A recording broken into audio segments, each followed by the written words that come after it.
Today I would like to talk about frequently asked questions about concept questions. I've got 10 questions and 10 answers. Good evening everybody, my name is Tatiana and you're watching my YouTube channel where I talk about teaching foreign languages. So, frequently asked questions and answers about concept checking questions. The first one, when do I write concept questions? You should write them before the lesson. They will help you anticipate some problems with the meaning or difficulties which your students may face. Also, it is a good idea to include them into your lesson plan with the answers, and you may consult your colleagues before the lesson and to receive some feedback. The second one, how can I get help with writing them? First, you should think about the situation, and of course it depends on what you are going to teach. For example, you teach used to, and your sentence is he used to play football.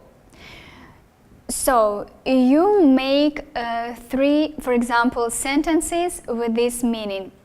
He doesn't play football now, he played football in the past, he played football many times in the past, and you turn these sentences into questions. Does he play football now? No. Did he play football in the past? Yes. Did he play football once or many times? Many times. And this will help you to write a good concept checking questions. Next question is, do concept checking questions teach meaning? No, they don't. They only check understanding of the meaning. So you will need to illustrate the meaning of the item before you use them. How many should I ask? Usually there are between 1 and 5 concept questions for each item.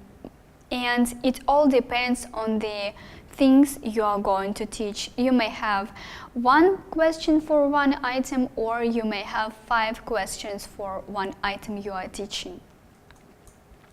What are the most important characteristics of good questions?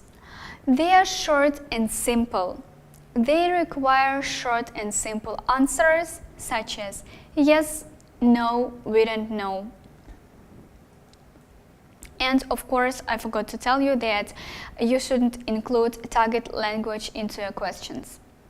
What do I do if learners don't give the right response? You tell them that your answer is wrong and you illustrate the meaning.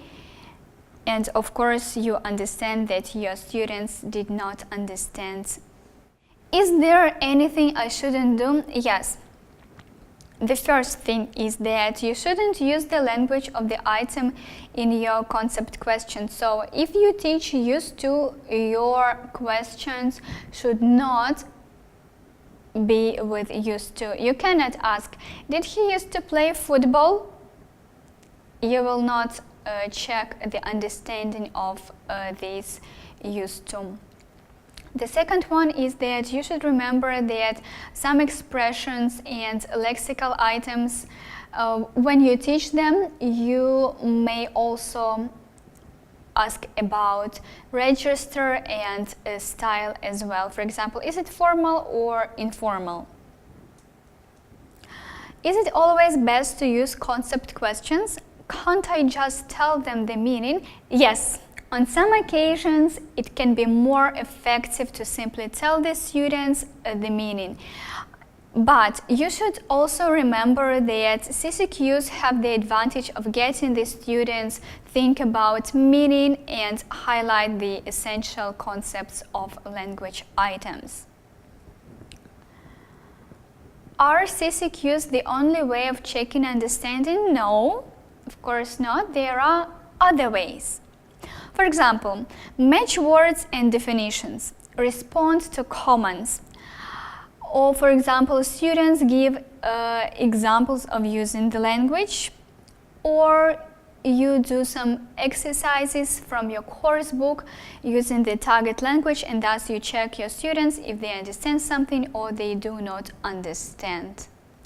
If you have something to add, or you have some questions, leave a comment and I will respond as soon as I can. If you liked this video, share it with your colleagues or friends, and let's stay in touch.